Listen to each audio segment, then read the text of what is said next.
we're doing something a little bit different, just the two of us without having a guest today. Why don't you talk about a little bit about you and how you became Rob Nixon? My partner at the time, we used to literally drive around at night and look for sale by owners. I mean, that's what we did. What's your plan if you can envision 5 years from now? What's your goal? I can't really say there's one thing over the other. I'm kind of like a chameleon in the way that I could just adapt. And I think that's what separates our company a lot, is that we can shift constantly. So who is Dominick Ciccarelli? It was in my blood to be a cop or a fireman or join the military. You know, it was just in my DNA, but I wanted something different.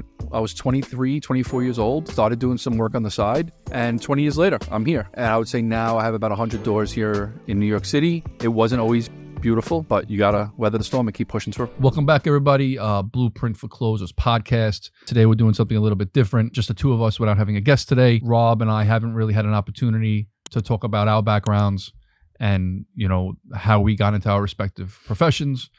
Rob, great to see you again, man. Thanks. Why don't you talk about a little bit about you and, you know, your life and how you became Rob Nixon? I grew up in Staten Island, born and raised for the most part. I went to school. I went at Marist College. I majored in finance and entrepreneurship, traveled abroad for a period of time, came back, and I was going into finance. That's kind of what I thought, you know, the path I was going to go. But ultimately, I decided it really wasn't for me. I really didn't like the trends that I was seeing in that industry.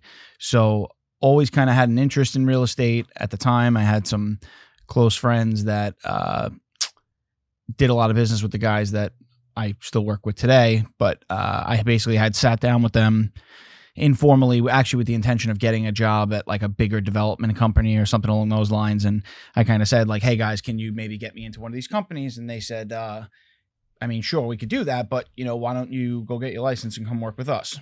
So at the time I was kind of like, I don't know, Staten Island brokerage. I was just like, maybe, I don't know if that's really, but I just kind of did it. I was like, you know what? Gives me a summer. I'll go get my real estate license and let's just see how it goes. Totally different time. What years are we talking? This was 2013.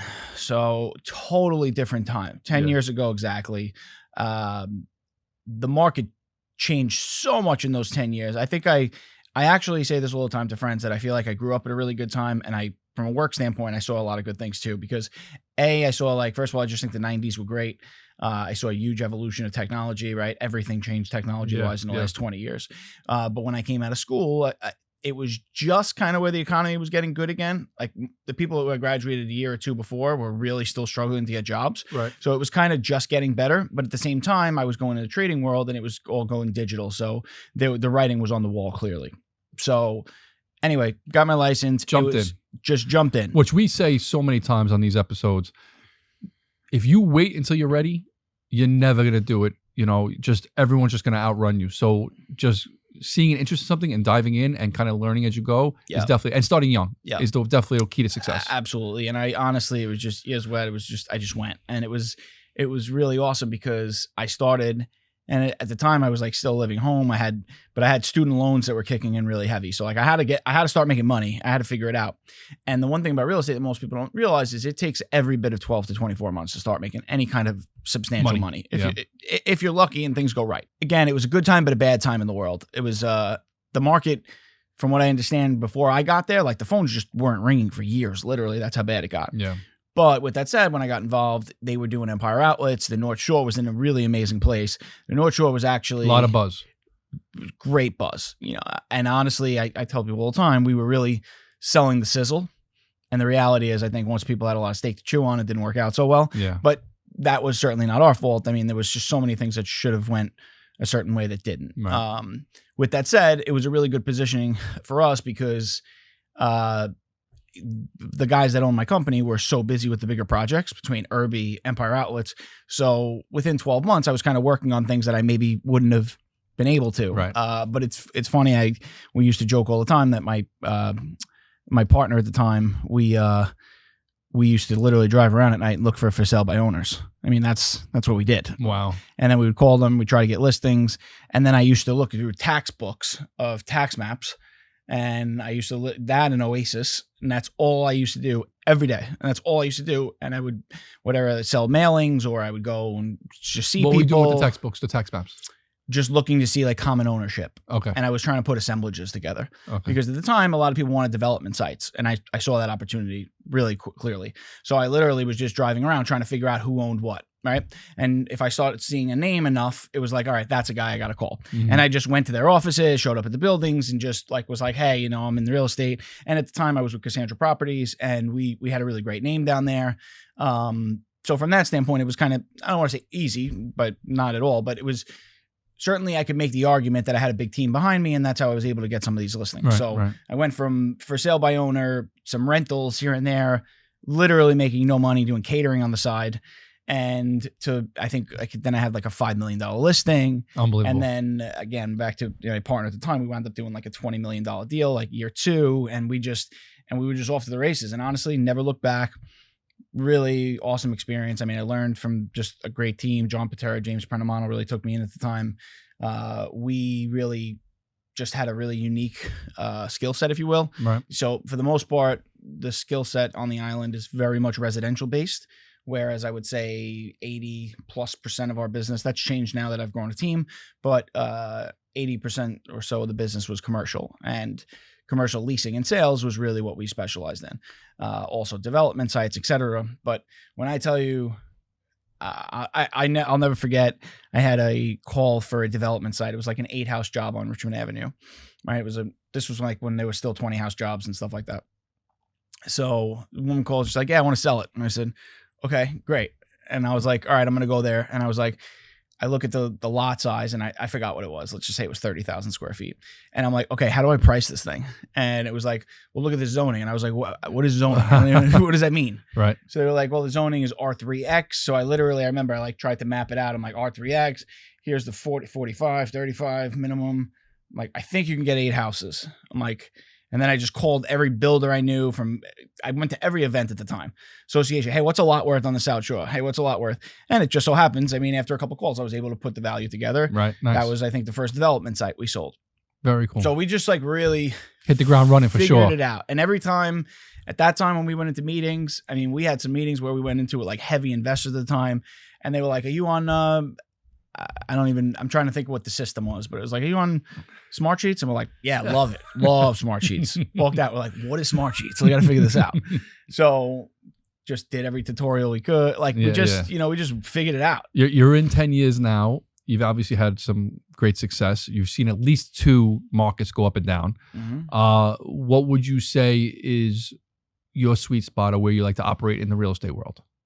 Is it still commercial leasing? I mean, obviously you'll do a lot of different things, but what do you love? What drives you? I can't really say there's one thing over the other. I'm kind of like a chameleon in the way that I can just adapt. And that's kind of what I love about what we do. And I think that's what separates our company a lot is that, and now as I build a team, I'm doing that on purpose because we can shift constantly. So if the market, for example, we shifted away from certain residential stuff for a while because of whatever it was, for whatever reasons. Now I just took 100 unit rental building on. Pad sites were doing really well when there was like the pharmacy wars, the bank wars. We were doing a lot of those, so we're constantly shifting. So now I do a lot of work with Walgreens. I handle 50 stores across the Northeast and handling their sublease and disposition work. So I'm very segmented, and I'm very intentional about the way I set up my weeks, and I try to time block so that I can kind of allocate that. Mm-hmm. But I would say probably in general, I would say commercial leasing and sales is probably where my sweet spot is, if you will. But I really do enjoy the residential side, like the marketing side of it. Like the one thing that I've like struggled with, for example, like you look at somebody that sells luxury residential real estate, right? You could have a really awesome social media, right? Your content's awesome. It's sexy. It's just sexy. It looks awesome. When I'm selling commercial buildings or commercial leasing, a lot of times, especially it's before the fact, it's not really exciting. And so that's always like a challenge I've had from like a social media standpoint. It doesn't look that exciting, but what I do, I love, I think it's really cool. That's where you make more money. And a lot of times. Yeah. That I get that all the time, right? Like people like, commercials where all the money is.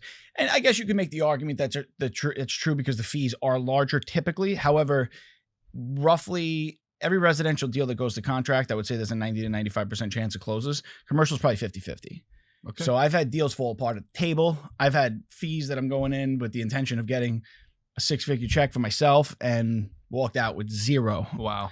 Like it's very much feast or famine if you're not really intentional about the way you do things. And all that matters in this business is your pipeline, period. Right. At all times. I know you and I both operate in similar ways, daily habits and, working intentionally. What's your plan if you can envision 5 years from now? What's your goal? I'd like to stay boutique shop. We're now I'm with Pre-Real. I have a team under that umbrella. We're doing a lot. We're super tech focused, doing a ton now, incorporating AI. I mean, the marketing we're doing is really, really, really cool. And this industry is changing. I think all industries are changing pretty quickly, but this industry in particular is changing very fast from a marketing perspective, and the old ways are just dead. So we're constantly looking for that. James really specializes in that part. He's kind of the big picture guy, and I give him all the credit for that. I'm more of like business plan execution. I'd like to continue to operate a team. I'd like to have a very niche-based team, if you will, where I have people that really specialize in specific things. About 5 years ago or so, I would say, I started switching sides of the table, trying to position myself in equity deals, which I continue to do so now, and I love owning real estate as well. I do not compete with my clients, by the way. I do not buy stuff locally or anything that that's market-based, because I would never do that. But I would say continue to buy real estate, continue to speculate. I probably won't build. I've done some building. I probably wouldn't build, but continue to build a team. Right. And just try to deliver a service. I mean, I think oftentimes I'm the guy that people call once they've already had some problems. I get the calls constantly of like, hey, I want to sell this building. I want to sell this thing. And I was like, all right, how much is it going to cost? And I'm like 6%, let's just say, right? Because and I typically price based on difficulty or the amount of people that I think could actually do the job. And I get the people that are like, oh, well, this guy said he's going to do 3. And I'm like, okay, well, first off, where'd that guy start? I'm like, oh, he started at 5. I'm like, all right, well, if that guy can't negotiate for himself, how do you think he's going to negotiate for you? Number one. And number two is you're going to call me in 6 months when that expires, and I'm going to charge you even more. Yeah. And I get those calls constantly. Interesting. So who is Dominick Ciccarelli? Tell me a little bit about you, where you're from, how'd you wind up in this business, what you specialize in. Born in Brooklyn. I was in Brooklyn until I was about 10 years old. Modest family upbringing. My dad was in the military. My mom was taking care of the home. Moved to Staten Island, which was a huge change for me. I grew up in Garrettson Beach, which was a really small community. Came to Staten Island where there was 50 kids on my block. They weren't all white Irish, much more diverse, surprisingly. And I flourished there. It was a night and day difference. I was always an artist. My grandparents on both of my parents' sides liked to paint and draw. So my free time when I was with my grandparents, I was painting and drawing, and I was a decent to good artist. It was in my blood to be a cop or a fireman or join the military. It was just in my DNA. I come from a family of all cops and firemen and military guys, but I wanted something different. I had a cousin who lived out in the Hamptons. It's actually my mom's cousin. And my summer vacations would be spent out there. And he had gone to school to be an architect, ended up going into the construction field, home improvement field. And I saw a way different life he was living compared to how my parents were living. Beautiful home, had a boat, had money to go on nice vacations. My first airplane ride in life, I was 20 years old, and I was like, wow. Really? Yeah. My first airplane ride was ever was I was 20 and I went to Italy to study abroad, like you, which I'll get into a little bit later. So anyway, when I was in high school and I was making some decisions, I didn't want to be a starving artist, and I really didn't. I wanted more than what my parents were pushing me to do. I did take all of the exams. I did well. The fire department called me 3 years in a row to go on the job. I ended up going to college for architecture. Did you think about it? It was a hard decision, man. It was a hard decision to say no, especially to the third time, which was the last time, because then they moved on to another test. I mean, by now I would have been retired with a pension and medical for life, right? But I don't regret anything. I'm extremely blessed. I have a great life. When I was choosing colleges, I chose architecture because I can use my skills as an artist and earn a living, right? I didn't want to paint and be a starving artist. Got through college, started working for architects, saw it was a lucrative business, learned the business end of the craft, met tons of builders, which is how I got into real estate. And again, like you, I was 23, 24 years old, started doing some work on the side, opened my business, really green, wet behind the ears, and just, made a lot of mistakes, but I just kept pushing forward. And 20 years later, I'm here, 25 person operation, having 3 offices, one in Red Bank, New Jersey, Staten Island, and Midtown Manhattan. Do a big range of work. We do a lot of residential, commercial, and manufacturing work. I would say my sweet spot now is really the Manhattan work. Like doing condo and co-op renovations. I like doing restaurants. As you know, I've done a couple of 100 restaurants here in New York City, office build outs. But I think the greatest achievement was not only doing well in architecture, but then parlaying that into the real estate world, right? Guys like you and I don't have the pensions or the medical and life like our parents did, right? I know your dad's a retired cop as well. So I was always thinking I didn't want to work until I was dead. What is going to be my passive income when I can't be in the architecture world anymore? And 25 years old, I bought my first 2-family. Again, knew nothing about the business. I got beat up, made a lot of mistakes along the way, then bought another one, and then it went a little bit bigger. And I would say now I have about 100 doors here in New York City. And last couple of years investing down south, a couple of 100 doors down there with partners. And yeah, it's been a very interesting road. Saw a couple of markets go up and down. It wasn't always beautiful. There were some times where, I didn't take a paycheck just to keep my employees paid. But you got to weather the storm and keep pushing through. So yeah, where do you see yourself 5 years from now? So I have a great team. One thing I did focus on the last couple of years is culture in the office and making sure you have the right personalities. I had to fire some people and hire different people that made the office work more smooth. And I do have some young people that could take over the firm, so I can actually step away and either act as a consultant or actually retire, which a lot of architectural firms don't do. They normally die when the individual dies. They have nobody to really take it over. So in 5 years, I'd love to maybe step back a little bit. I wouldn't say retire, but be a consultant to the firm, political influence, sales. And, by then my kids will be a little bit older. I could travel a little bit more and, still practice my craft without being in it maybe 13, 14 hours a day. Where does that name Think Design come from? Just out of curiosity. I don't actually know this. Yeah, to be honest with you, my partner and I, one night we were just messing around with some names and we kind of liked the word think. A lot of architectural firms name themselves after themselves, right? Like Joe Smith Architects, right? Right. We didn't want to do that because we wanted the brand and the company to live on after us. Smart. So by branding it something other than our names, it can transfer hands along the way. A firm that my partner and I came from beforehand did the same thing. They didn't name the firm after themselves, and we thought that was a really great idea. And it was a little bit more about branding and copyright and trademarking. But yeah, we like the word think, and obviously we design. So Think Design Architecture. There's a lot of think brands out there now. There's a Think Coffee. There's a mortgage company. We liked it. It kind of went well, and we're just using it. So why Blueprint for Closers, right? So I think that's a question. If you're looking at podcasts, there's thousands to choose from. Why'd we start it? For one, Dominick and I have been friends for quite some time. We're in a lot of groups together.